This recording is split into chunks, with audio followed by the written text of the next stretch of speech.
Welcome to Stays Crunchy and Milk. If you have questions or comments, we have multiple ways we can be reached. Twitter is, of course, the best way for those that need instant gratification, and the show's Twitter feed is at SKiMPod, SKiMPod. Stays Crunchy. For the more patient amongst you, the email address for the show is podcast@stayscrunchyandmilk.com. Crunchy again being spelled with a K. Crunchy. Hey, feel free to give us a call at 216-264-6311. That's 216-264-6311. Stays Crunchy and Milk. We're available by Apple Podcasts, Google Podcasts, Spotify, Stitcher Radio, anywhere fine podcasts are available. And of course, it's the website, stayscrunchyandmilk.com. Please rate, review, subscribe, and share wherever possible, including on YouTube, where we can now be found at Stays Crunchy. And over on Twitch, we're still Stays Crunchy and Milk. Our personal Twitters are Tatum 216, Lunchbox 2099, The Real ODP. And I'm your host, the Internet's Tayrell 713. Stays Crunchy, Stays Crunchy, Stays Crunchy, Stays Crunchy, Stays Crunchy, Stays Crunchy. It was 8:49 on a beautiful 9th day of July. There was not a cloud to speak of, so the orange sun hung lonely in the sky. I lay prone in my cavvy home, thinking of fine nappy Jackie and his jazz cat's horn, sliding in the tape of bird on bird when suddenly rang my phone. "Hey, butterfly," the voice said. "Slip on some duds, comb out your fro, and slide on down to my pad. The vibe here is very pleasant, and I truly request your presence. A problem of great magnitude has arose, and as we speak, it grows." Damn, what could it be, I thought. A juice I bought and rode on down to her spot. Seeing bros I know slapping fives, I arrived and pressed G5, and there was Nikki, looking some kind of sad, with tears falling from her eyes. She sat me down and dug my frown and began to run it down. "You remember my boyfriend Sid, that fly kid who I love? While love was often a verb, and spontaneity has brought a third. But due to our youth and economic state, we wish to terminate. About this we don't feel great, but baby, that's how it is. But the feds have dissed me. They ignored and dismissed me. The pro-lifers harassed me outside the clinic and called me a murderer. Now that's hate. So needless to say, we're in a mental state of debate." "Hey, beautiful bird," I said, digging her somber mood. "The fascists are some heavy dudes. They don't really give a damn about life. They just don't want a woman to control her body or have the right to choose. But baby, that ain't nothing. They just want a male finger on the button. Because if you say war, they'll send them to die by the score. Abort mission should be your volition. And if Suter and Thomas have their way, you'll be standing in the line unable to get welfare while they'll be out hunting and fishing. It was always been around. It will always have a niche. But they'll make it a privilege, not a right, accessible only to the rich. Hey, pro-lifers need to dig themselves because life doesn't stop after birth. And for a child born to the unprepared, it might even just get worse. The situation would surely change if they were to find themselves in it. Supporters of the H-bomb and firebombing clinics. What type of shit is that? Orwellian, in fact. If Roe v. Wade was overturned, would not the desire remain intact? Leaving young girls to risk their healths and doctors to botch and watch as they kill themselves? Now, I hate to sound macabre, but hey, isn't it my job to lay it on the masses and get them off their asses to fight against these fascists? So whatever you decide, make that move with pride. Sid will be there, and so will I. An insect till I die. Hello, and welcome to it. Stays Crunchy and Milk. It's episode 452, and don't be out here unlawfully causing fires in California.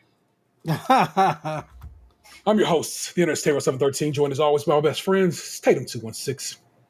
Hola. It's Lunchbox 2099. Hey. And that was... I tried to think of something funny to add there at the end, and I blanked. So It's that okay. what I just said is now the funny line. So there you go. I'll cut you right. I'll make it so that can just happen. That funny line could have been right there. I like the You way need the other line to make the funny line work. I see you. That song is La Femme. What you got and work your way through it. Fair enough. Yeah, you're working your jokes out. You got to work your jokes out on stage. That song is La Femme Fatale. It's by Dick Planets. That was Butterfly on the verse. That song is from 1993. Just want to point that out to you. We out here. We are short one, Gabe, this week. Tis what it is. We got a couple of stories. Actually, we have one news story. We have a piece that Box presented to the group, and I was like, yeah, that would be a good talking point. So thank you for that. And you wrap the shit, and we'll get the fuck out of here. So the one news story, Ketanji Brown-Jackson sworn in becomes first black woman on the Supreme Court. This is from the AP. Ketanji Brown-Jackson has been sworn in to the Supreme Court, shattering a glass ceiling as the first black woman on the nation's highest court. The 51-year-old Jackson is the court's 116th justice, and she took the place Thursday of the justice she once worked for, Justice Stephen Breyer. Justice Stephen Breyer's retirement took effect at noon. Moments later, joined by her family, Jackson recited the two oaths required of Supreme Court justices, one administered by Breyer and the other by Chief Justice John Roberts. With a full heart, I accept the solemn responsibility of supporting and defending the Constitution of the United States and administering justice without fear or favor. So help me God. Jackson said in a statement issued by the court, I am truly grateful to be a part of the promise of our great nation. I extend my sincerest thanks to all my new colleagues for their warm and gracious welcome. Roberts welcomed Jackson to the court and our common calling. The ceremony was streamed live on the court's website. Jackson, a federal judge since 2013, is joining the other three women, Justice Sonia Sotomayor, Ellen Kagan, and Amy Coney Barrett. The first time four women served together on the 9-member court. Biden nominated Jackson in February, a month after Breyer, 83, announced he would retire at the end of the court's term. Assuming his successor had been confirmed, Breyer's earlier than usual announcement and the condition he attached was a recognition of the Democrats' tenuous hold on the Senate in an era of hyper-partisanship, especially surrounding federal judgeships. The Senate confirmed Jackson's nomination in early April by 53-47, mostly party line vote that included support from 3 Republicans. Jackson had been in the sort of judicial limbo since, remaining a judge on the federal appeals court in Washington, D.C., but not hearing any cases. Biden elevated her to that court from the district judgeship, which she was appointed to by President Barack Obama. Jackson will be able to begin work immediately, but the court will have just finished the bulk of its work until the fall. Apart from emergency appeals that occasionally arise, that will give her time to settle in and familiarize herself with the roughly 24 cases the court has already agreed to hear starting in November, as well as hundreds of appeals that will pile up over the summer. The court issues final opinions earlier Thursday after a momentous and rancorous term that included overturning Roe v. Wade's guarantee of the right to an abortion. One of Thursday's decisions limited how the EPA can use the nation's main anti-air pollution law to reduce carbon dioxide emissions from power plants, a blow to the fight against climate change. I'm glad this black woman has made it to the Supreme Court. Unfortunately, she has made the Supreme Court that is still 6'3". So her presence there does little to change what we currently have going on there. But congratulations, Associate Justice. I believe when you're the new person, you're a youngin', Ketanji Brown-Jackson. That's real dope. Glad to have you on board. As for the story that Box sent us, also, man, I got to tell you, this font, massive. So this dude must have just had to get something turned in or something, man. This from the good people over at Inc. On this flight, Delta just did something unheard of. It's how every business should treat its customers. And the under title is, How Much is a Little Inconvenience Worth? This is by Jason Aten, A-T-E-N, tech columnist, again, over at Inc. I'm not going to pretend to understand the complexity that goes into running an airline. There are literally thousands of moving parts. On some level, however, the ideal goes something like this. You sell tickets on flights between cities based on some kind of schedule. People buy those tickets. In exchange for the money they pay, they expect to end up on a plane, flying to wherever it is they wanted to go. The part I've never fully understood is why airlines sell more tickets than they actually have seats. I'm sure it makes sense to someone with a spreadsheet somewhere. Probably it has to do with the fact that some percentage of people don't actually show up for flights, even though they paid money for a ticket. Perhaps some of them brought refundable tickets and changed their plans. Regardless, oversold flights are a thing, especially now as airlines cut back their schedules. If a flight full of people gets canceled, those people have to be rebooked on other flights, making those flights oversold. Obviously, a plane with 200 seats can't hold more than 200 people. If you sold 210 tickets and everyone who bought a ticket shows up for the flight, some of them aren't going anywhere. 10 of them, to be exact. In that case, the airline has to provide compensation to those people it denies boarding and has to put them on a later flight, which will probably also be overbooked if this keeps happening. Also, those people will probably be very upset that they bought a ticket, drove to the airport, waited in line to go through security, and showed up at the gate, but aren't on the plane when it leaves. That can definitely ruin a vacation or a business trip or a Monday morning. Really, the last thing you want when you're running a business is people who are very mad because they had a terrible experience. In this case, they're mostly mad because you made a promise and you didn't keep it. Airlines trying to prevent that by convincing some people on a flight to give up their seats and take a later flight in exchange for some form of compensation. It might start it might start at a few $100s, depending on how much later the flight is and how many people it needs, and it goes up if there are no takers. On a recent Delta Airlines flight, my family and I were traveling to Minneapolis to catch a flight to Alaska.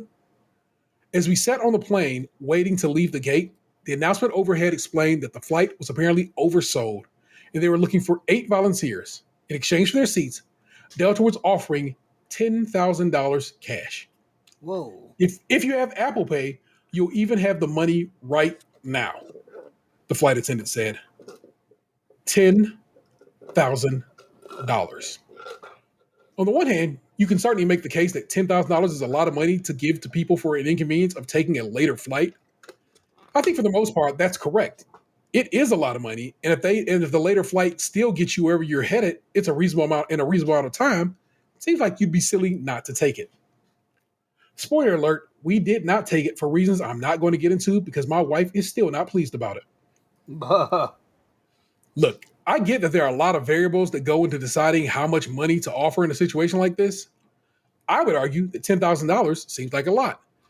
And in all of the flying I do, I've never seen it before. Several people I spoke to who also travel a lot never heard of it before. Really, though? The principle isn't complicated at all. Your job is to take care of your customers. Sometimes bad things happen, but when you overpromise, the solution should never be to underdeliver. The solution should be to go above and beyond and make it right. That's basically what Delta did in this case. Yes, $10,000 is a lot of money, and it was clearly better than forcing 8 people to miss their connections and ruining their plans. The people who volunteered did the math and decided it was worth it to change their plans because obviously that is a lot of money. Also know there are probably a lot of people who have had bad experiences with airlines, especially as they try to manage their schedule this summer by cutting flights. Over the weekend, U.S. Airlines canceled more than 2,000 flights. If you figure that there were an average of 150 people on each of those flights, that's 300,000 broken promises. It seems that's part of doing business as an airline, but delivering a bad experience doesn't have to be. The amazing thing, as Delta proved on this flight, is taking care of customers always pays off. 10 racks, I think they said, did he say he got a family of 4? So 40 racks, I'll be getting off this plane right now. That's what I'm saying. Send me my luggage when you want to. I'll buy some new clothes. Don't even worry about it. I got this. Like, I get that, like, in this scenario, they're going to end up missing their flight to Alaska. But with 40 racks in this economy, you could book another flight. You could probably book a private plane for, like, just a quarter of that to get you where you need to go. Dude, 40K is a lot of dough, and I don't understand how my man didn't take it, and I can see why his wife is mad about it. She should be. Yeah, this may be a case of, like, they don't need to be together. I don't want to play that song this early in the game, but you might be right. You might be right, man, because that is wild to me. It's like, I read so this all started because I saw a tweet from this guy who wrote the article, and it was like retweeted into my feed by an NFL announcer, or I'm sorry, an NFL TV personality. And like I like clicked on the dude's profile to see if he ever stated why they wanted to pay that much for the seats. And I'm like, this is an outrageous amount. Who's checking out $10K for seats? You know, like, usually you hear like a couple $100, a hotel room, and a food voucher or something. Yeah. So like that's when I stumbled upon the article he wrote, and I'm just like, the more I'm reading it, I'm like, I can't believe you didn't take that fucking money. Like, you better have had like a family funeral in Alaska that you were trying to make or something, because like otherwise I can't think of very many scenarios where you couldn't have just been like, all right, we'll go to Alaska tomorrow. Yeah, I wonder. Especially if your wife is like, take the money, dummy, we're getting off the plane. Like, she should have grabbed the kids and be like, he can stay. The three of us are getting off the plane. My family and I were traveling to Minneapolis, So I to looked. catch a flight They were to in Alaska. Grand Rapids, Michigan. It's an 8-hour car drive from Grand Rapids to Minneapolis, which is where their flight was going to then take them to Alaska.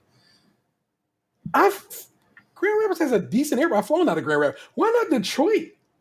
Why? What is happening here? Everything about this man seems dumb. I'm just saying, like, if say I was like, I had booked a trip to like Orlando to go to like Universal Studios for a couple days, and I'm on the plane, and they're just like, oh man, we'll give someone $10,000 to get off the plane right now. My hand is immediately going up because I know whatever I fucking booked to go down there to do, I can wait a day. And even if I don't go, say I just take the 10K, I'm coming out way ahead than if I'd gone on the fucking trip. I like saying when you said when I went to They said they'll pay you on the spot if you have Apple Pay. I don't have Apple Pay because I don't have an Apple phone. But like cash money right then and there, like you don't even gotta fucking wait. They just go tap your phone and you got it. How can you fucking beat that? I just don't get it. I don't understand how most of the people didn't get up off that plane. But who knows? I mean, I'm again, maybe flights to Alaska are weird and rarer than we are giving credit, or something. Are there no flights out of Detroit to Alaska? Because again, it's weird that you drove all the way from Grand Rapids to Minneapolis. Well, no, they were going to fly from Grand Rapids to Minneapolis, but people were saying that if they got off the plane, it would have been an 8-hour drive if they decided to like rent a car and then drive to Minneapolis to make the connect. Okay, so flying out of Grand Rapids to Minneapolis and Minneapolis to connect to flight to Alaska. Yeah. Okay. So wait, it wasn't even the flight. Man, now we're traveling to Minneapolis. Yeah. So like, it was a Minneapolis flight. They were in Grand Rapids to fly to Minneapolis so that they could get off that plane and then get on another plane to go to Alaska. So the only piece of information we don't have here is how long between when the flight would have landed from Grand Rapids and then the flight from Minneapolis to Alaska would have taken off. Yeah, because it's an 8-hour drive. People looked up in the comments on Twitter to go from to rent a car and go from Grand Rapids to Minneapolis. So say your flight wasn't for 12 hours, which probably wasn't. Like realistically, it's probably closer, I'm guessing. But say it was.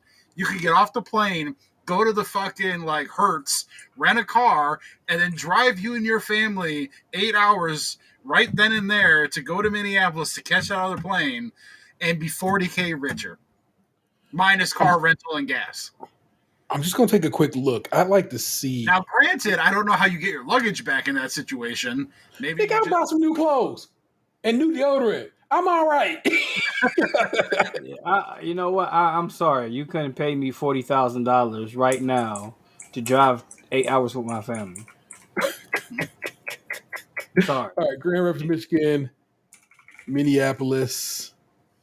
I'm just going to put Minneapolis, St. Paul, because that seems to be the air flight. And I'm going to put 4 passengers.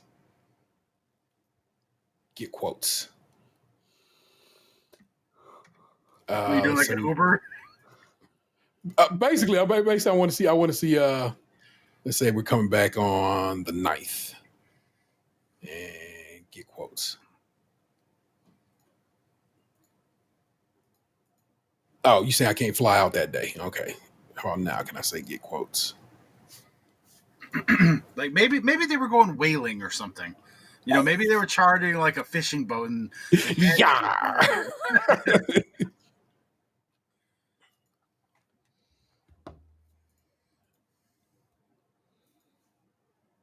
Like I fully admit that like I don't know this couple's personal business, and whatever it was enough that this man wouldn't put it in the article.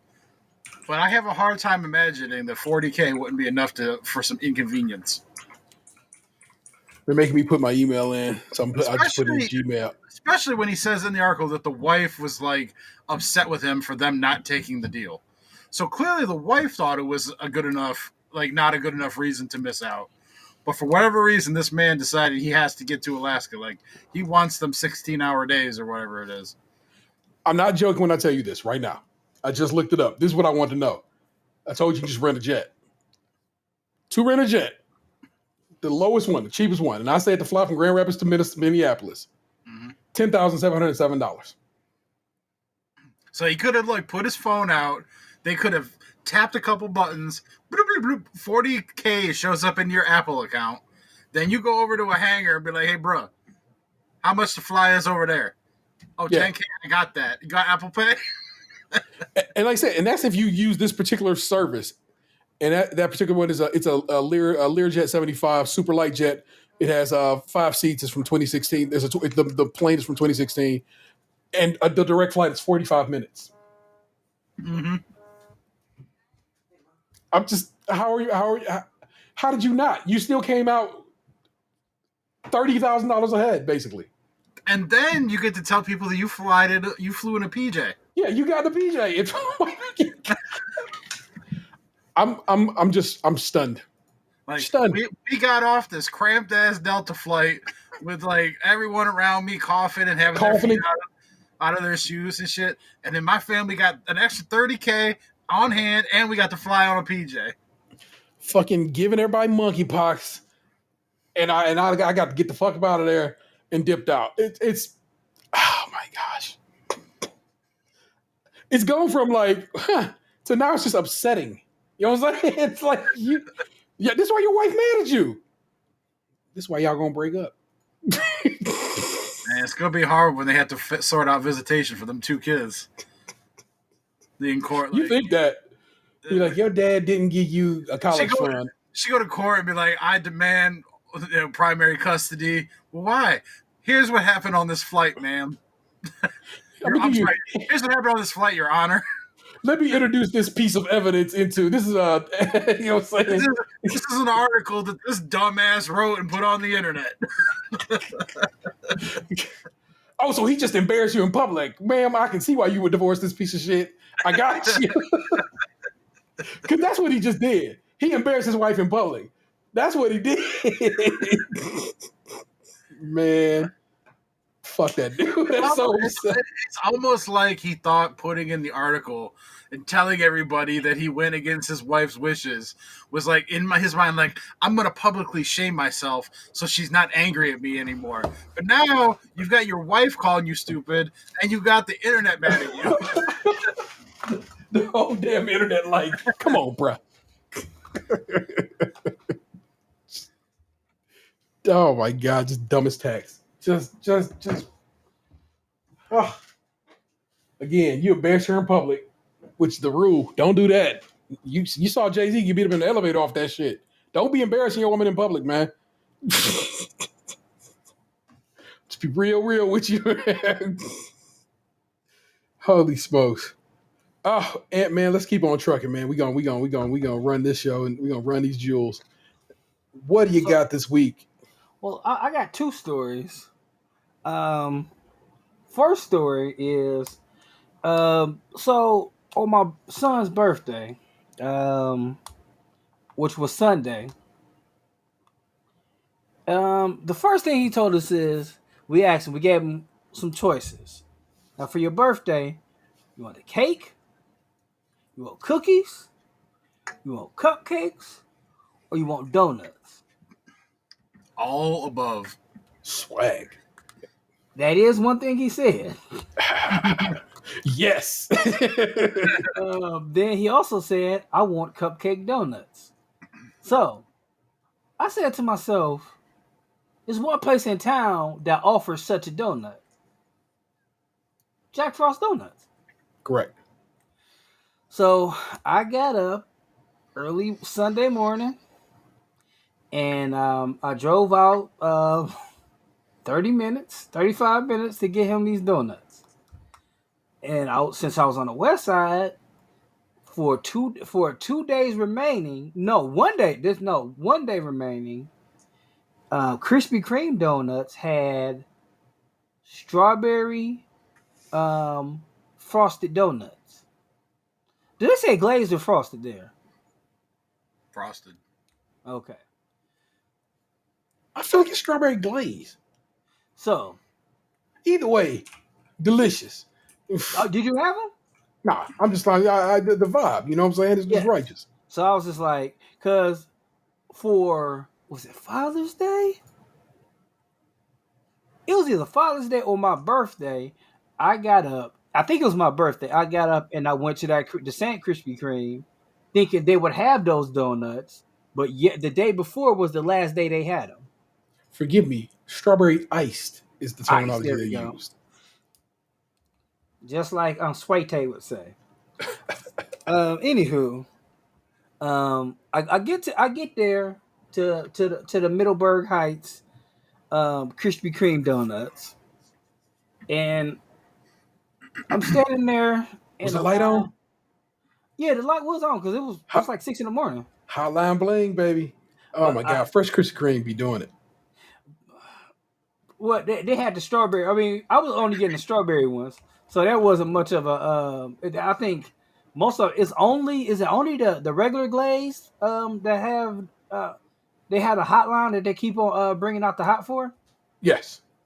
So, standing there in line, I'm caught off guard by a Crypt Creeper type looking woman who says to me, God damn, what did she even say? Some religious ass question about Jesus or something. And I'm like, I'm like I said, I'm just focused on getting these donuts and try to get back home before my kids wake up. Yeah. And she like asking me about Jesus, and I'm like, I don't know. I don't even know what you're talking about. And she was like, "What's the matter? Your mama never taught you about Jesus?" I wanted to say so bad. I tried to stay composed. In my head, I'm thinking like, bitch, what are you talking about? Why'd you bringing my mother up? And then she like, I guess she sees the look on my face and jumps back like, oh, I'm just kidding. And then her and her husband leave out of there. I'm like, oh, that like had just put me in a fucking funk the rest of not the rest of the day, but like I'm like, why are people like this? How interesting that you say you have such experience. This will be my little story for the show. I'll just throw it in here with yours right quick. My refrigerator died. If you've been a long time listener to the show, you'll know this ain't the first nor the second time that has occurred. But sure as shit, my landlord be on that shit and he got me a replacement. And got it quicker than what was actually about to happen. He ended up coming across a connect who had scratch and dent. So brand new refrigerator, but it got a big old dent in it. And I'm like, I'm okay with this. But the dudes come through yesterday, right? Mm-hmm. The Black Laurel and Hardy, as I called him. And the one dude we having a perfect decipher. I'm explaining to him like, man, this is how this one came in the house. Let me tell you right now, this is how you want to move it out. Just take the doors off of it; it'll go right good. And he was like, "You sure?" I'm like, "Trust me, I seen it. I don't want you having to bother and mess anything up and just fuck your back up on this." He's like, "All right, cool, man, nothing to it." So he gets his tools, start taking the doors off and kicking it and so forth. And his partner come in and he walk in my kitchen, and on my stove, y'all been in my house, y'all know what it is. But on my stove is two sugar skull magnets. And on the top of my stove, where my little spoon holder is a sugar skull, spoon holder. And my kitchen basically has a Dia de las Muertes thing, which I know, some cultural appropriation bullshit, but we didn't know about it until after the fact. So I'm sorry. I have grown as a person and fully understand that now, but it's just the decorations in my kitchen. The dude come in my house, and I mean, his buddy Chop, and he's like, "Hey man, y'all believe in this? Y'all follow this?" And I'm like, "What? You know what I'm saying? This, that's their thing. That's their religion, And I'm like, "Oh shit, is he about to get on me about cultural appropriation?" I was like, "Well, I mean, he wouldn't be wrong." And I was like, "You're right. I'm like, "You're right, bro. It is kind of cultural appropriation and shit like that, man." He goes, "No, man. I believe in the supernatural, and so I don't believe in this shit." And his buddy is like, "No, bro. It's just decorations, man." Well, I don't know, bro. You know what I'm saying? This they religion, you know what I'm saying? I'm like, yeah, it's Dia de las Muertes and so forth and so on. Yeah, that's it. And I'm scared. I don't want that I wouldn't have that in my house. And his buddy turned and looked at me it's like The Office. He look at me like, and I'm like, hey, bro, what am I supposed to do, man? It's all right. So he says, hey, man, take these doors out. And he gives him like the fridge doors to leave. And like, now you just told him it was decorations. What the hell? Why you I'm like, hey, man. Like, that's your buddy, ain't mine. That's your coworker. I hear you. I see you and I respect you. But that's not on me. But that's your boy. What I'm saying is weird that somebody just comes and they put their panic on you. Like, bro, these are things that were certainly made in China. Every single one of them. And they have no meaning. And I mean, maybe I guess I could celebrate the other day. Let's more at this. You know what I'm saying? I mean, it's just shit that look cool. I'm sure, man, it's everybody ain't in the little kids on their knees praying, but precious moments. People, yeah, people love some precious moments. People love some precious moments. Just that was it, man. But did anybody in the store say anything to you like, what the fuck was that, my guy? Or anybody like you know what? It was two teenagers in there, and her husband didn't even say shit. So he used to her bullshit.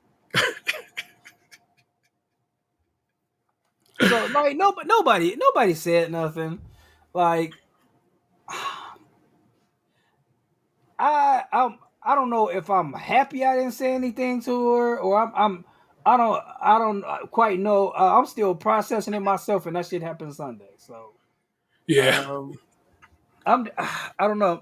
Sometimes I feel like the fact that I still wear a mask when I go into a store or a public place, people are more. I think people are offended that I don't I have 2 small children at home that aren't vaccinated yet. Like, yeah. Well, we'll talk about that on my second story. But like, I have 2 unvaccinated children. Like, and most of the time, I'm the one who's going in stores and stuff. Like, so I try to be safe when, like, I got 2 people who when they get sick, I'm still responsible for. Yeah. So I try to be safe as possible. And not to mention, like, I have underlying health conditions. Yeah. So, anywho, I do kind of feel like the fact that like I still wear a mask. I think people get offended by that shit sometimes. I caught a look the other day when I went into a Giant Eagle around my way. I was like, child, I guess. I mean, it's just like I'm just wearing a mask, baby. It's okay. Trying to avoid that monkeypox like the rest of us, like we all should be. That's it. You know what I'm saying? Yeah, because monkeypox is definitely here now.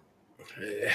The fact I got to worry about anything called monkeypox in 2022 just says so much about this not so great nation that we call home. But I don't know. What's the second tale? First of all, how were the donuts? I mean, the strawberry ones were definitely bomb as hell. Okay. The Jack Frost donuts. Jack Frost donuts is wild sweet and wildly frosted, and they're gorgeous, and they're I love them. But at this point, that is I'm gonna not joke you when I tell you probably once a year situation, and that is when I live probably like 2 miles, maybe 2.5 miles from Jack Frost Donuts. Yeah. And I am proud of myself that as long as I've lived here, I have not taken myself to that place because I love their donuts. The last time I had Jack Frost donuts is when you bought them when balls were on crisp at your house. Yeah. Oh well, shit. Yeah, we way out of yeah. Last time I had them was definitely last year, and they had done some special. I want to say it was maybe opening day last year. Oh, for the new building, that is very nice. Yeah, they did some.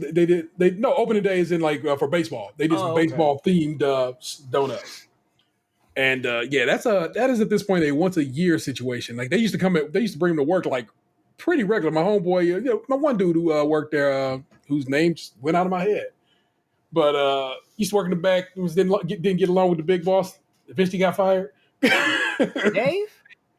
No, the one we set up. We used to play the switch and shit. You used to have setting the switch in the back to play games. Oh, all the way in the back. Yeah. Yeah. Every time he get him, he come and holler at me. Hey man, I got Jack Frost back here, bro, and I got you a German chocolate. I Talking know about you fuck with him. Jonathan? Yeah. So Dude, I used to drive by Jack Frost every morning on my way to work because that's the way I would take the route to avoid the freeway. okay. So it was my shit. And You think about it, like, get stuck at that red light right in front of their building, and you're looking over it, and you know what's inside is some of the most delicious donuts in the greater Cleveland area, and you go, you got to tell yourself, man, you fat, don't go in there. oh shit. Yeah. So I've actually been very, very, very good about my whole donut situation here in 2022. So, and it's donuts everywhere around here, man. It's a Dunkin' up the way. They got them at the grocery store. It's a spot we go to in Rocky River, Big Mouth Donuts. They make a real fine donut. But yeah, here in the Deuce, we trying to pull back on that a little bit. You know what I'm saying? Just a little bit. But man, that's dope. All right, how else was the birthday in general? We went to this place called the Playday Cafe, which has been closed a couple years through the pandemic. So, and before, 2 years ago, Emory was smaller, Yeah. and younger, so he got to play around with that. They had a great time. We went to Winking Lizard, seeing the lizard. Fell asleep while eating. He ain't did that in years. And speaking of falling asleep, today, what else comes along with being 5 years old is a doctor's appointment. Yeah. So he had a doctor's appointment today. Went to the doctor's appointment. We're checking in, and loud as fuck, the fire alarm started going off. Oof. Emery's covering his ears like, "What is going on? What are we gonna do?" I'm like, "I don't know." At first, we sit down for like a minute or two, and like people start leaving the building. Like we go to a small private practice pediatrician, and we leave out the building, and like true enough, like the fire chief come at first. First the fire chief come, then the the regular people in the who ride and the 6-4 they come. They go into the building. Turns out somebody burnt the shit out of some popcorn. We've been there. Yeah, and like, true enough, it was just like I've only we've been going to this pediatrician since day one, since Yeah. Anthony was born. I've only seen the dude whose name on the building twice in my life in these 7 years. Today and like one other time. He stepped in and he seen one of my children. So I've only seen this doctor twice. One carrying this big ass microwave out of the building and throwing it in the dumpster. And then one other time when he was like, "Beautiful baby." So finally, so we waiting outside, and Emery's like, "Can I go back inside?" I'm like, "You are not a fireman." He was like, "Ah," and he started crying. I'm like, "Man, come on, man, you're not a fireman. You can't go in the building. You need to chill out." He wanted to investigate it, and then I was like, "Okay, we could take a picture in front of the fire truck." We got that done. Then I was like, "You can say hi to the fireman." He said, "What's up?" to the fireman. We finally go back into the building, and needless to say, this has been a pandemic for the last couple of years. Like, our pediatrician has like this giant tree inside of the corridor. Yeah. And you can like walk up the stairs and slide down the slide. And it's also a wood knot that looks like a big vagina that you can walk through in this tree. You found the clitoris. Yes. No lie. Next time I go in there, I'm sure I can even Google a picture of it. Pink hood, and you can go right through it. No lie. So my son walks up and down the stairs, does not go down the slide, but walks up 2 flights of stairs, walks back down like, "Hey, what's going on down there?" And then comes back. We finally get inside. They take his weight, his height. son's in the 88th percentile for his height, so he's probably gonna be very tall. Um, Excellent. we get into the building. I mean, like properly sitting down. Like the first time ever we've ever been to a doctor's appointment where we didn't have to wait on the doctor. She was waiting in the hallway for us. Like, y'all ready? We go in, we start asking questions about his health, his eating habits, all that stuff. This little dude falls asleep, like laying down in my arm, like falls asleep, and so I have to, because usually he's talking to the doctor. I mean, this is Yeah. his appointment. It's not my appointment. Like, you eating okay? What kind of foods do you like? What kind of activities do you do? How much TV do like? I mean, except for how much TV do you watch? Like, these are all his questions he needs to ask. Like, you got to pull down your pants and show your pee pee. Make sure your pee pee all right. Cough on this stick real quick. Like all this stuff. Like I have to hold him and turn him around while he's knocked the fuck out. Like it was just like, I mean, I one thing I don't like doing. I mean, I don't like going to appointments by myself. Yeah. And like during this time, yeah, I guess you kind of have to. They don't want a lot of people in the hospital. Like it's already like I know he's first of all I know he's about to get a shot. Luckily, it wasn't my other son, but because when he got a shot, he says "ow," and that was it. Didn't cry. That was it. But it's so he had to get it high. He failed his hearing test at school, Okay. so he had to get another hearing test. He passed his hearing test, but he failed his eye test. So he's gonna have to wear glasses. He's like, Yeah. I ain't wearing no glasses. That was his thing. Like I said, he took his shot like a champ. But like, man, it was a rigmarole of a day. He finally woke up. He walked out of the building. He got his sticker and his little toy. We went home. And then after that, like shortly after I got back home, we had to go right back out and we went to go look at a house. Wasn't the house for us? Gonna keep on looking, and that was my day. Oh, goodness gracious. Well, I don't know.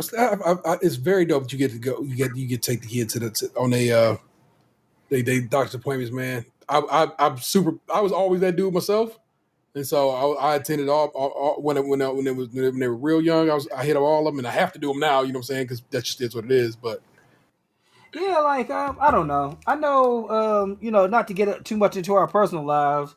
Like, it's kind of hard to focus on our life when we're like kind of uncertain about our job at the moment too. Mhm. I mean, this has just not been a good week. I've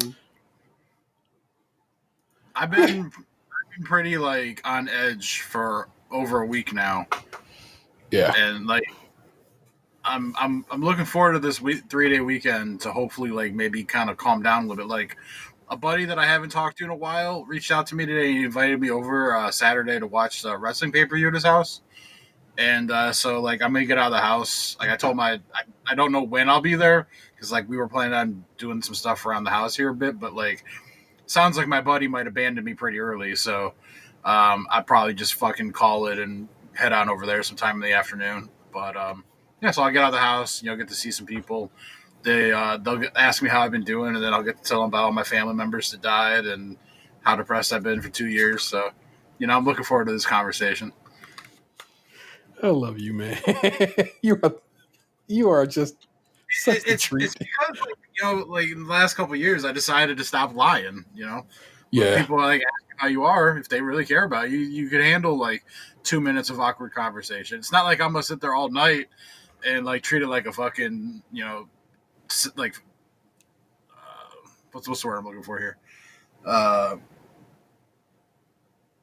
Psychiatrist session.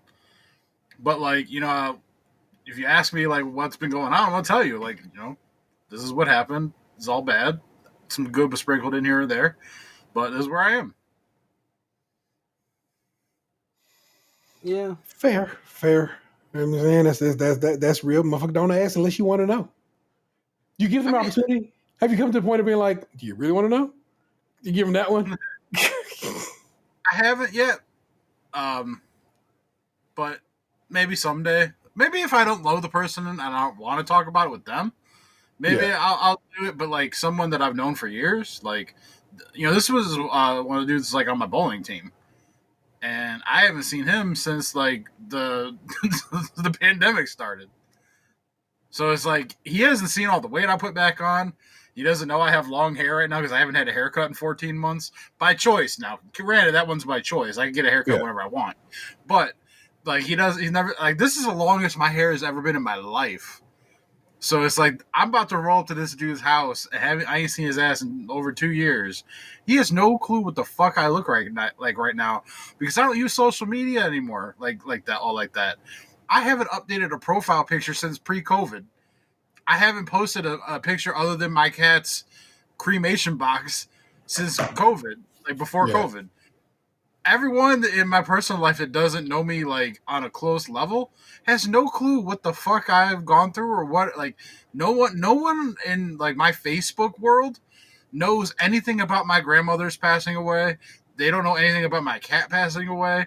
They don't know where the fuck I've been for the last 3 years. I haven't posted anything since like almost 6 months pre-COVID, and we're a couple, almost 2.5 years past COVID now, since COVID started. I mean, so it's been almost 3 years since I posted anything on Facebook.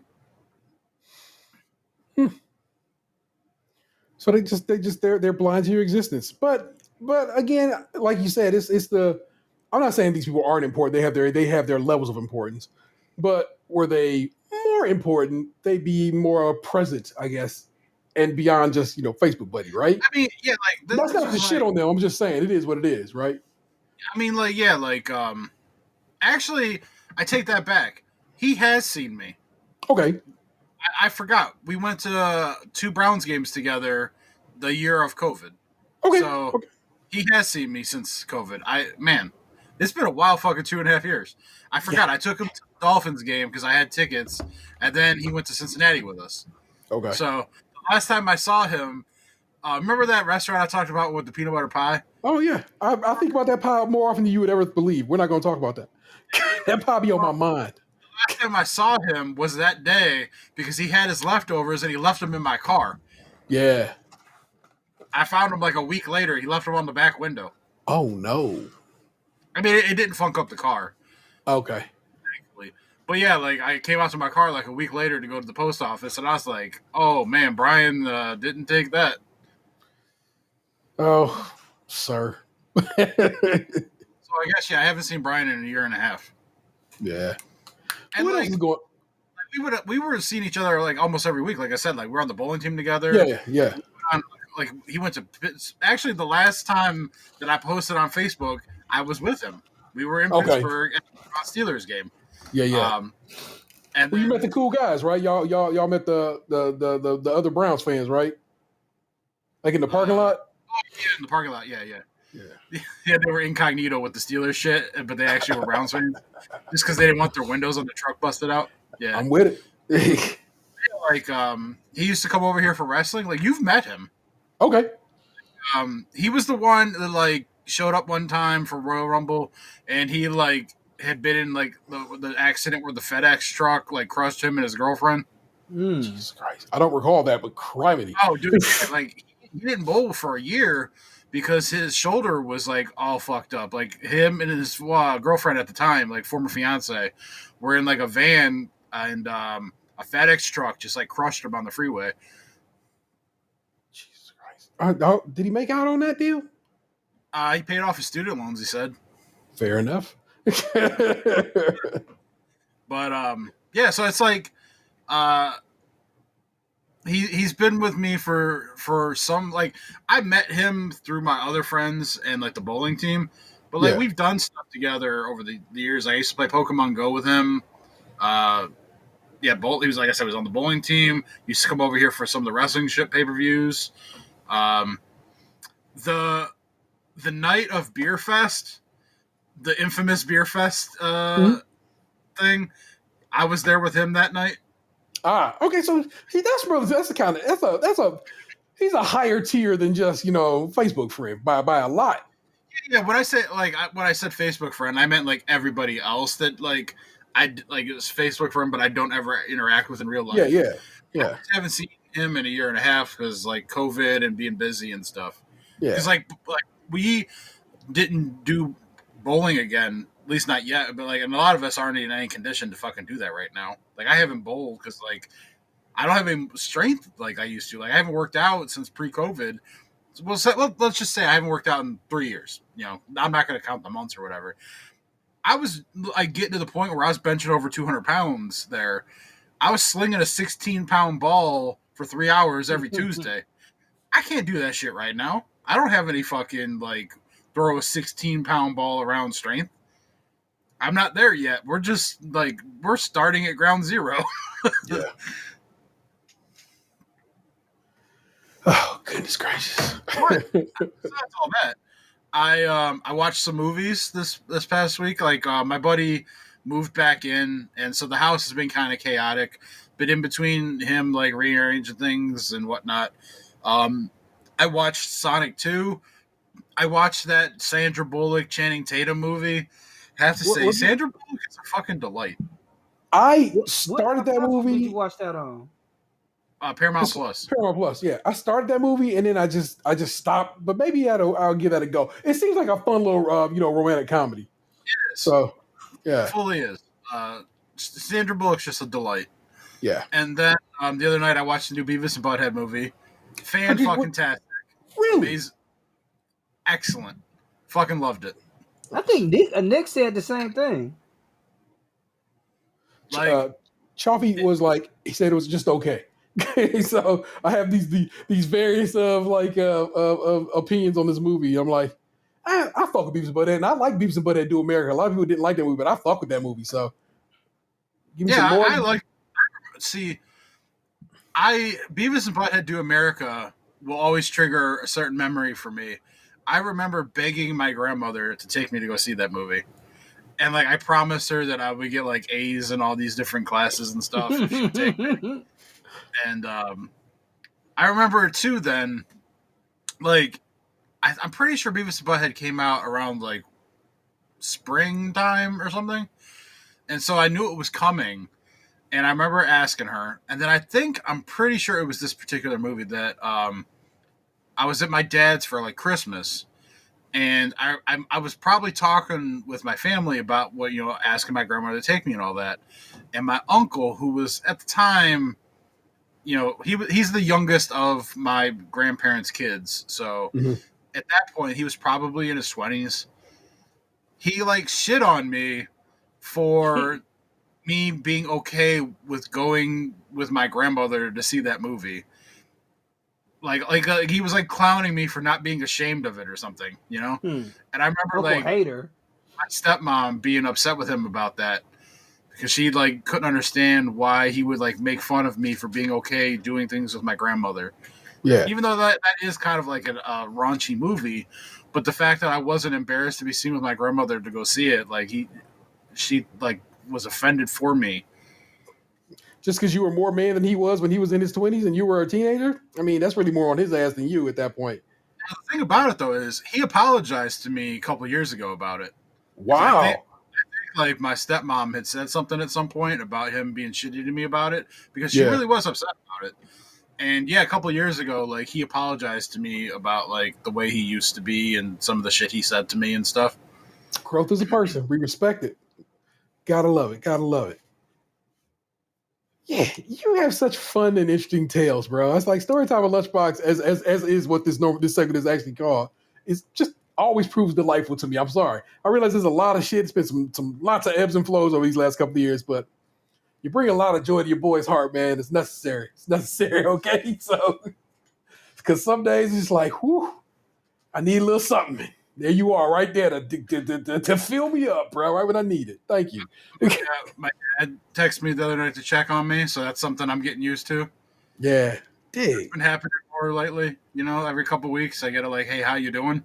Yeah. Which you go like, we'll call it half your life, and like you reach around the midway point, and that starts happening. You're like, not sure what to do because you're not used to that kind of shit. You know, like usually people get that when they're in their like teen years or their whatever. Like I'm getting that.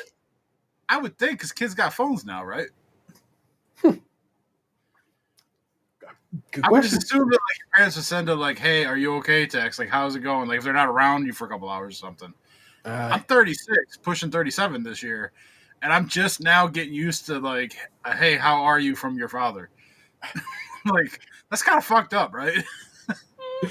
Yeah, When it comes, it comes, man. I guess better late than never, as they say in Ghostbusters. yeah. Oh man, that is like my mom just turned 75, man, and that's we were rapping about our health. I was telling her how I was trying, walk more and exercise more, and you know what I'm saying, so forth and so on. And she's like, "Yeah, I'm working on some things too. I'm trying to be here to my 90s." And I was like, "Fuck yeah, ma, go with that, bro. I fuck with it. I fuck with that hard." People in her family have been known to live to past 100, so we hope my mother can make that happen. So, but Yeah, women usually outlive men too. yeah, for sure. So, They have more on us. They don't care around all that attention. yeah, for sure. If you were wondering, I don't know if you were, today is June 30th, meaning this is the end of the month of June. And I'll simply reach for my watch here. And if you know, you know, but if you don't, well, I share with you, the listener, that indeed, where the hell is it? Like I said, I got to find it. Oh, you know what? It's on my phone. It's not on it doesn't go to the watch, it goes to the phone. You closed all the circles? Not only did I close all the circles, I closed all the goddamn circles every day for the entire month of June, earning myself a perfect June. If I can get that to Golden focus ball? on it. It's actually a badge, and it actually spins. Oh, that's nice. She give you a And Bitcoin. yeah, I wish you're saying hit me with an NFT or something. But indeed, on this day, I earned a perfect month, meaning every day in the month of June. Your boy got out there and burned them calories. He stood up at least 12 times a day for at least 1 minute and moved around and exercised for at least 30 minutes every day in the month of June. And now in my head, I'm like, perfect June? That happened. Maybe a perfect summer. We'll see. We'll see if your boy can pull that off. But yeah, I went out today and walked a wacky path to see what I could make it look like, because the basically the watch will show you your map, and that's what it looks like this time. I say it looks like the Crimson Chin. Look at it this way.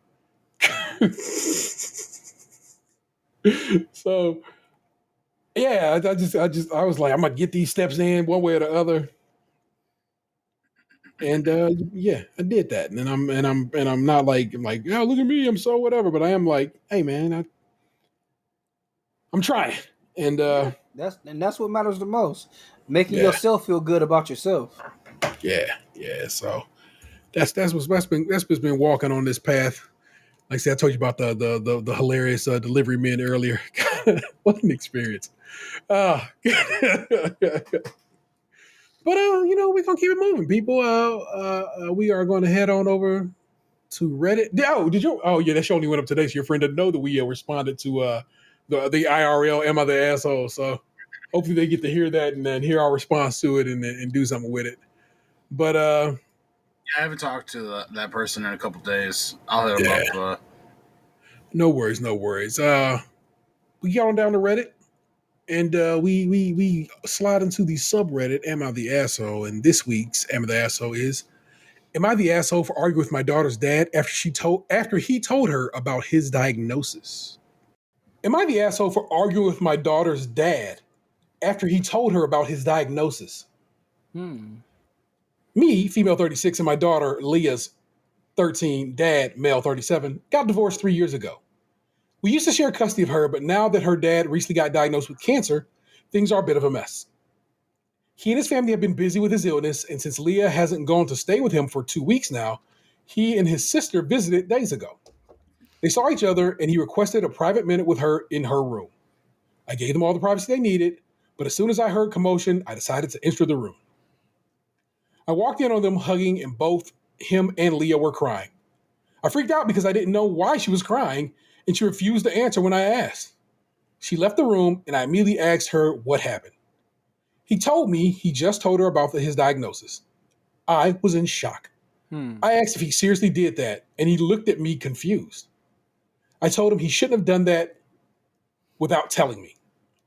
He looked even more confused and said that Leah needed to know because he needs her as a part of his support to recover, and said that he didn't get how and why he was supposed to wait for or consult me. I got mad and told him this wasn't okay. But he lashed back at me saying he didn't need my permission to tell her since he is her father and since it doesn't concern me, but I disagreed, harshly. I told him he made a huge, huge mistake because of how this can and will affect her mental and emotional health. He responded by saying that I was unreasonable to expect him to hide his diagnosis from her and act like he's okay when he's not. He called me selfish because I know how his health will impact his time with her, and he doesn't want her to think he's neglecting her when he's going through rough times. I told him she wouldn't notice, especially since I suggested having her come live with me while he gets treatment, which what we're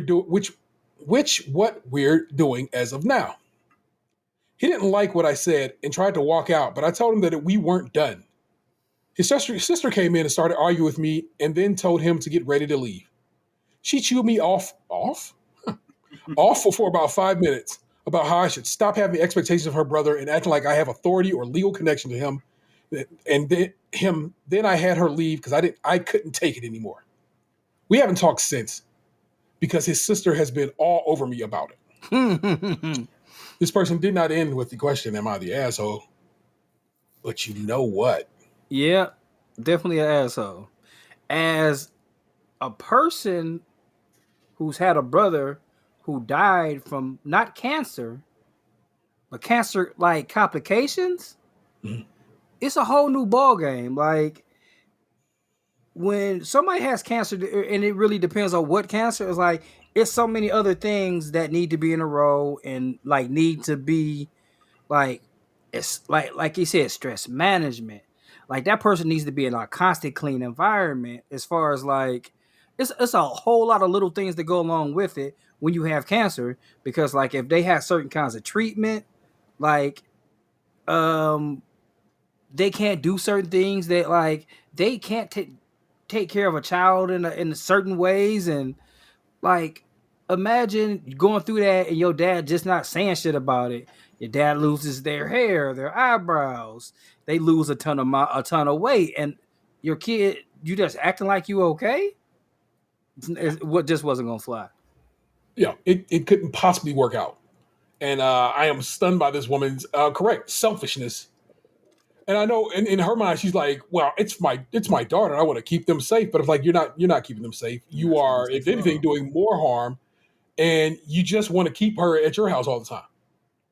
And just be like, yeah, your dad's an asshole. Because that's all it would end up being. You'd be like, oh, your dad's a fucking asshole. He won't come get you. We know how this would work out. You know how this would play out. You're a fucking asshole. You're one of the worst people I think I've read on this fucking app site about these things. And we have come across some shitty people, but this is shitty in a way that I just cannot cotton to. Yeah, man.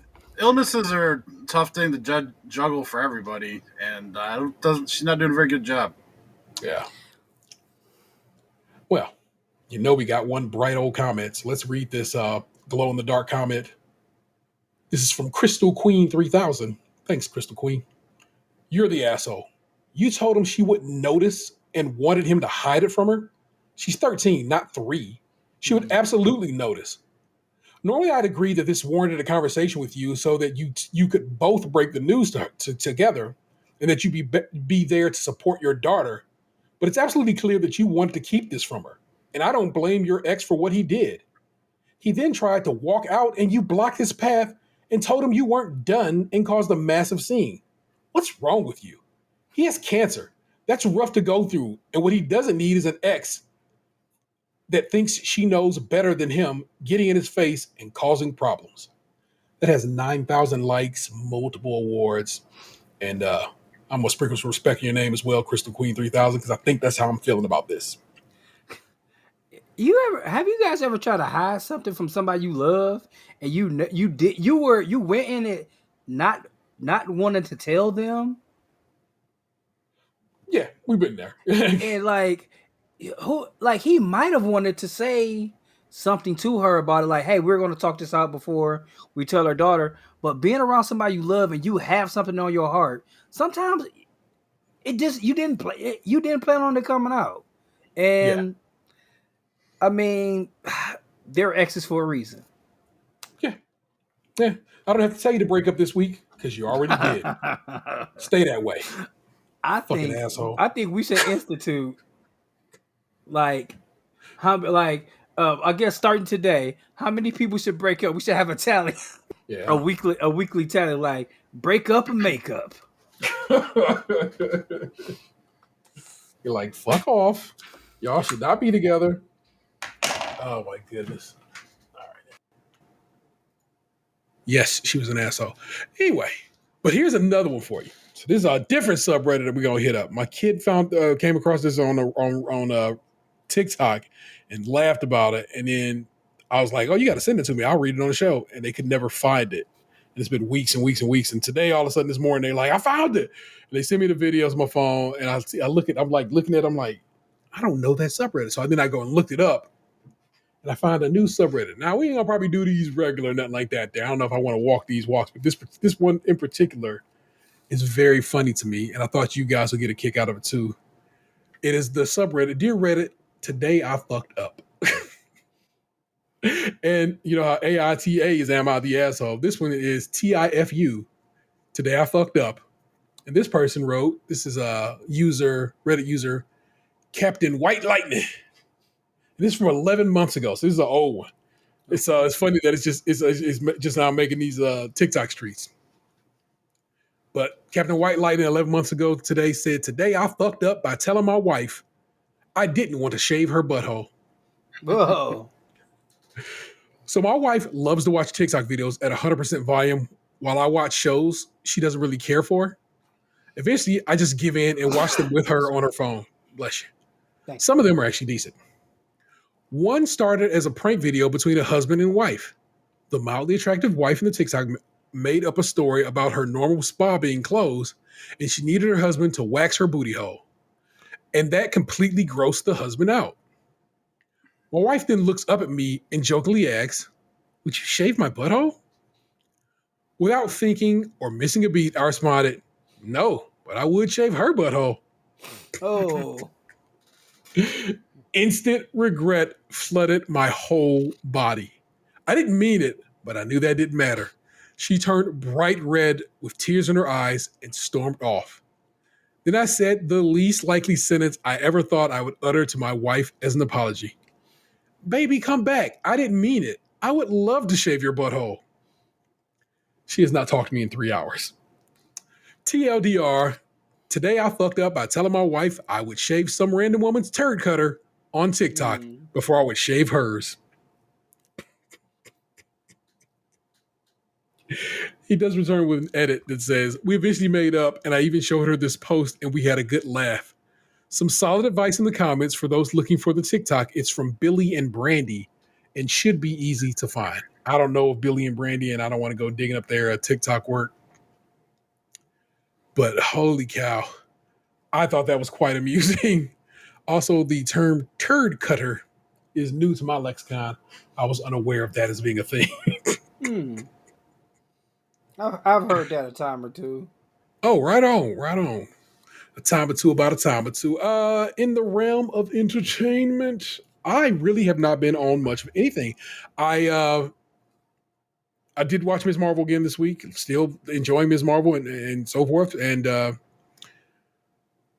trying to think. Did I watch any? I don't think I watched any movies. I hadn't watched any of my other shows. So I'm actually not even very caught up on anything. But I did start Assassin's Creed Origins, and I've been going hard on that game. Like I was going to sit down and play it after I got back from my walk tonight, but it was getting near showtime, and I was like, I need to make sure I got everything set up for the show.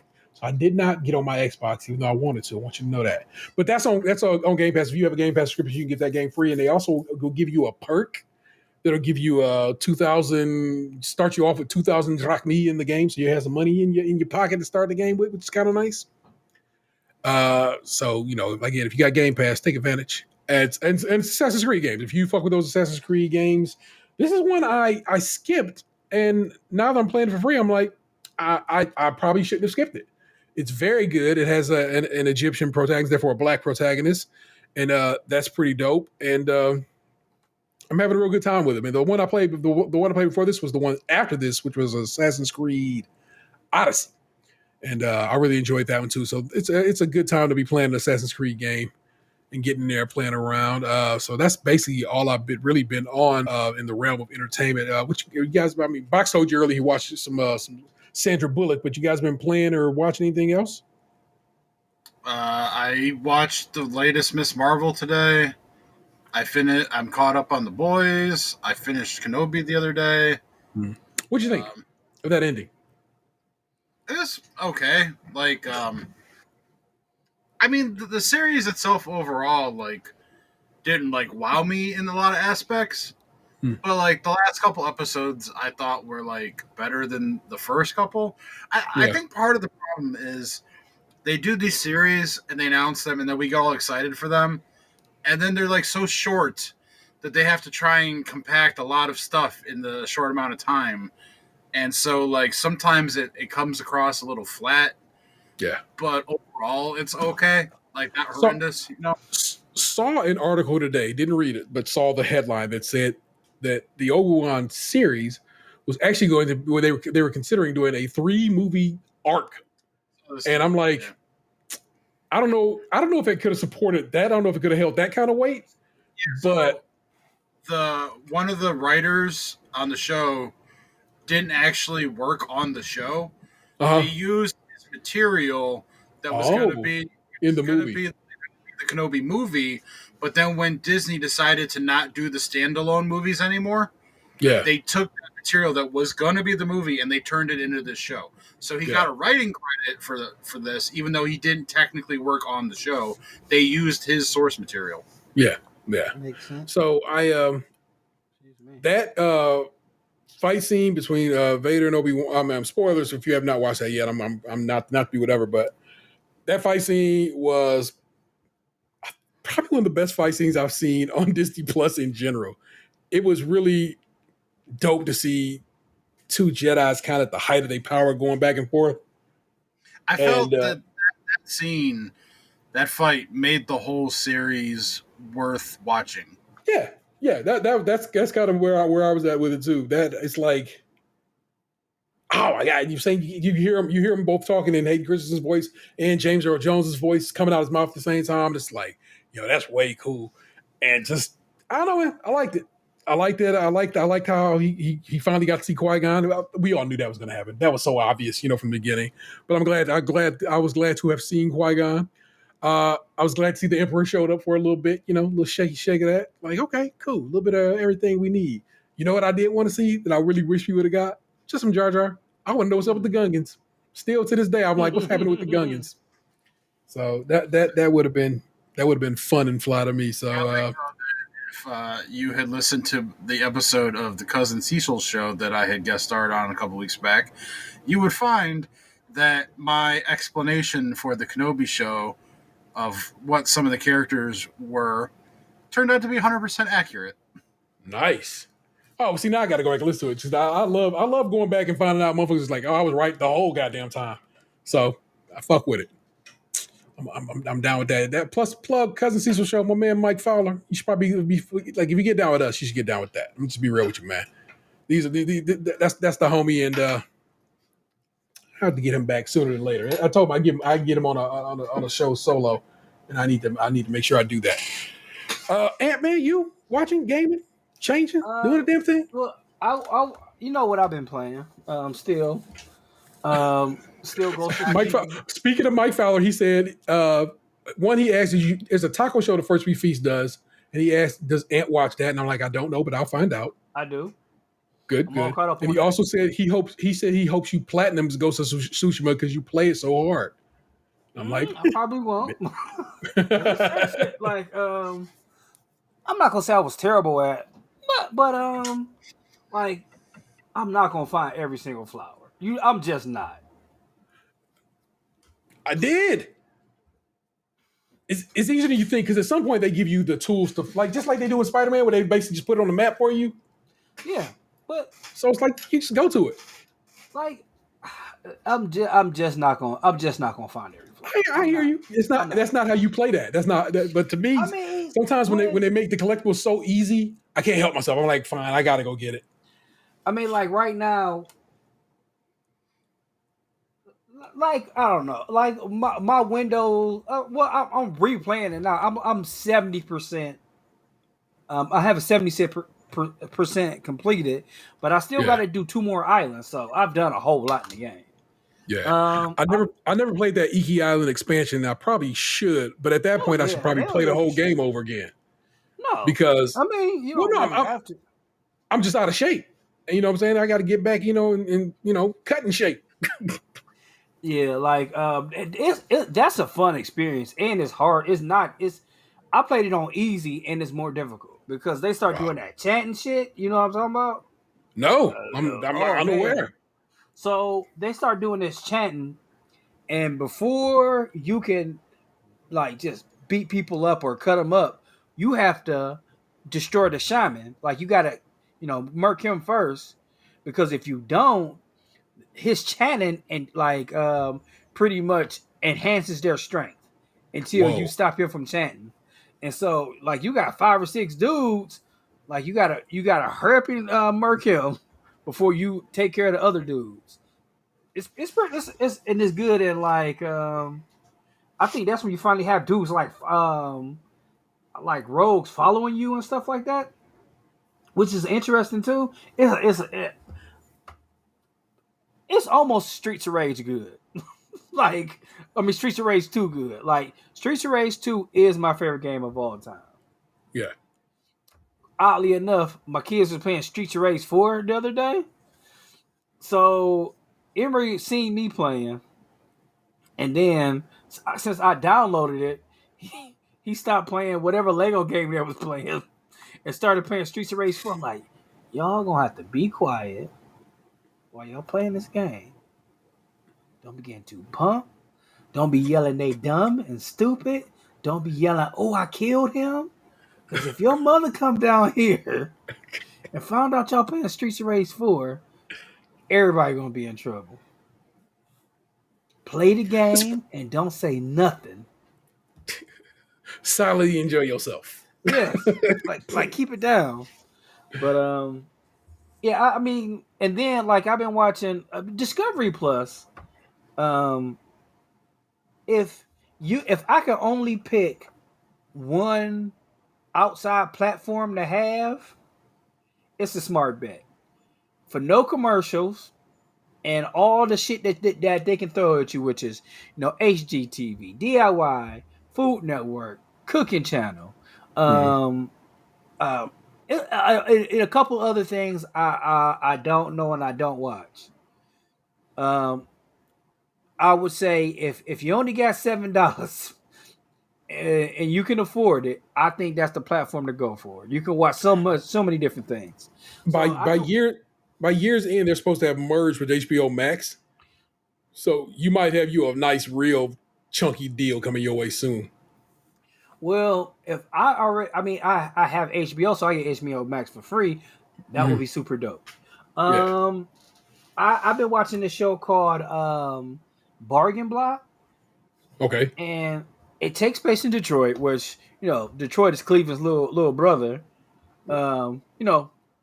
Getting itself together right now. Right on. And the show is pretty interesting. These guys, who are not only business partners, but partners, going to these houses that they buy pretty much from a land bank. Like in season 1, they're just starting off. And one is like a construction guy. And the other guy knows construction too, but he is very, very in tune with art. And like they go, it's funny. Like it reminded me of when Lunt said that they have their Bogue Day with their trash. Yeah. Like on the Bogue Days in Detroit, they just go like up and down the different city streets and pick up different furniture and stuff like that. What they can salvage and upcycle and put into the different houses.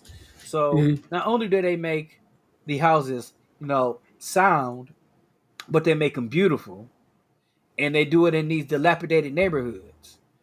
And like their thing is like, since they're only really buying them for like $1,000 or something like that, they'll buy more than one house on the same street. So when they sell it for $70,000, they got a comp already for $70,000 because they built the other house. Oh. So they have a pretty solid business plan. It's a fun show. I really, really enjoy shows that I don't have to watch, where I can just like stay focused on what I'm doing and listen to the thing. Yeah, I might take a minute and a half and watch the end to see how the house came along. Mhm. But for the most part, I could just be like, oh, okay, sit here and do my thing while I'm listening to a good show. I listened to a book over the last couple of days that I read, actually like physically read when it initially came out. Nick Hornby's A Long Way Down. Okay. And I found out that they had released a movie of it, and I was like, I really enjoyed that book. I wonder how the movie would be. But then I was reading reviews of the movie. They was like, they have disrespected the book in so many ways, and I'm like, and I'm reading the plot synopsis, and I'm like, yeah, I don't remember this. I don't remember this. And then I listen to the book, and like, well, all of that happened. So how did they disrespect the book? I wonder. So now I might have to watch the movie just to see what they think was so His changed, because disrespect is they got so I guess back in the day, Johnny Depp bought the rights to film it, and got the guy who wrote High Fidelity, another Nick Hornby book, to write the movie. But then he never did that with it. And then when the rights came back up again, Nick Hornby sold it to his ex-wife, I think is what it said, or something like that. And she so fucked it up on purpose. so they got it made, and I'm like, I said, I have to watch it at some point just to see, because it's actually on Hulu right now. So I might have to just watch it just so I can figure out what's different about the book and the movie. But I enjoyed that book. It's a nice listen. Some of the people who read it, I've heard read on other things. Kate Redding, I've heard her read on. I think she was one of the readers of the Wheel of Time series. So it's kind of nice to hear her voice again and so forth. But yeah, I like that book. And again, if you got Libby, just go download it and listen to it if you are so inclined. If you're a book listener, I'm a big listener of books. And yeah, I remember last week I was telling you how I was listening to the Harvey Firestein book, and every time he said fuck, my phone started going off. I guess it's just if my phone says fuck now. Like anytime, like I was listening to I think I was listening to Doughboys, or My Mama Told Me, but it starts saying fuck, and then like that makes my, what's this little thing name again? The Bixby. Bridget Bixby, yo.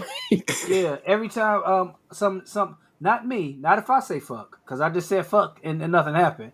But if I'm listening to some audio medium in my car and somebody says fuck, then Bixby goes off. You gotta tell Bixby to get the fuck out of your business. Yeah, get the fuck out of here, Bixby. Well, there you go, people. We've done it. We've successfully given you a program. Isn't that nice? I think it is. Was there like a voicemail we had to listen to? He was getting to that. Oh, sir. There is I thought that was my bad. We do things here. But you know what it is. Please rate, review, subscribe, and share the show wherever possible. Please subscribe to the show on YouTube. Got all as I told you last week, I got all the Am I the Assholes up there, including the latest one that went up on TikTok today, but also went up on YouTube today. Because we're doing that. We're trying to make sense. I listened to a podcast called Wild Ep is Life, and Peter Rosenberg described it as having a battery in his back. And right now, your boy got a battery in his back, and we is going to make this brand do what it should do. And so I'm out here. I'm hustling. And like I said, I got everything up on everything up on YouTube in case you don't have access to TikTok. So you can watch us do the amateur assholes we do. And so they're there for you. Enjoy.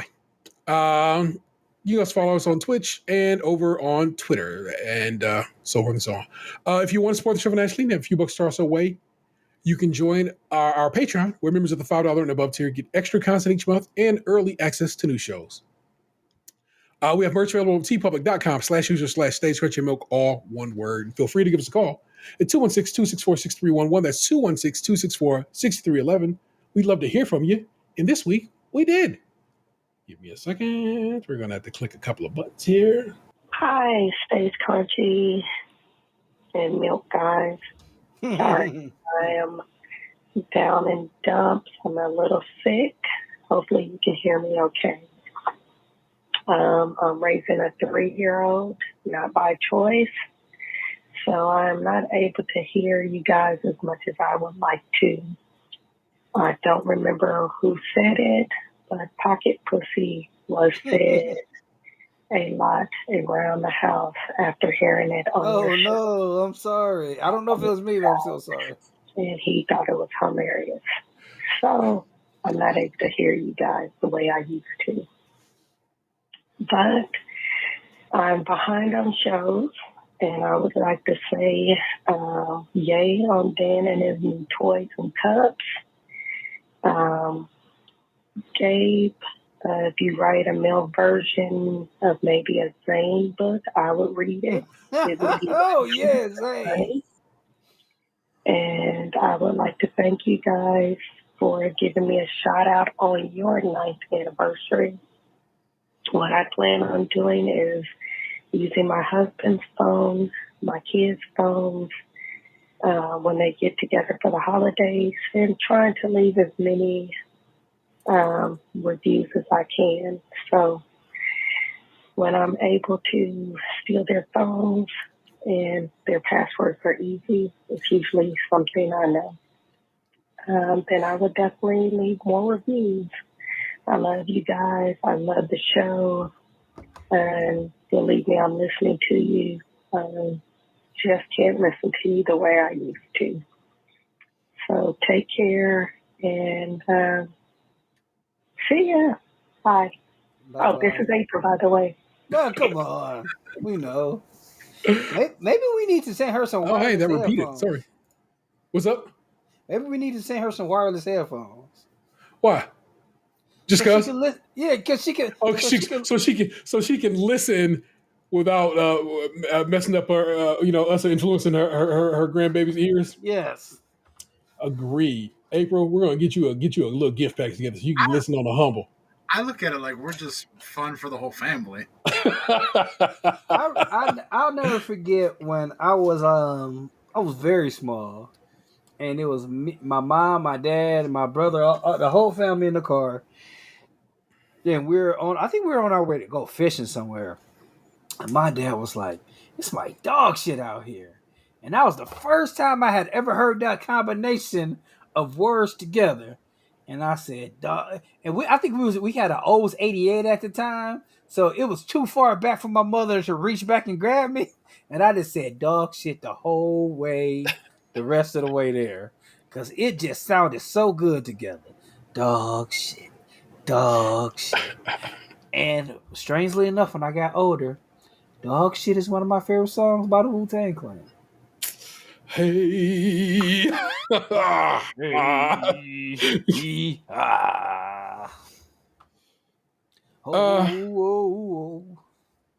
Man. Again, battery in my back. April, you don't know how much you are a force in my life when it comes to doing this show.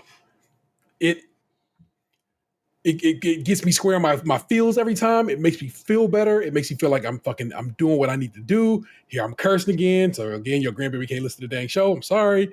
But you make me a better podcaster. And I'm grateful for your presence in our lives and your support in all means. And it's super dope to have you be down with Team SKiM.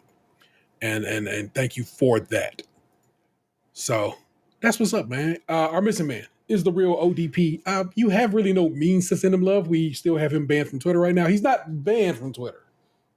It's just we keep it off of Twitter. It's just better for everybody at this point. Carrier pigeon always works. There you go. That's what's up. You know what I'm saying? So, what happened to that boy? That is Tatum 216. Good night. That is Lunchbox 2099. They call me the original PP. You be pushing P? I'm the Interstellar 713. You've just been Podcast 2, and I'm certain you loved it. Catch you next week. Peace. The tip of it. PP. What happened to you? You used to be beautiful.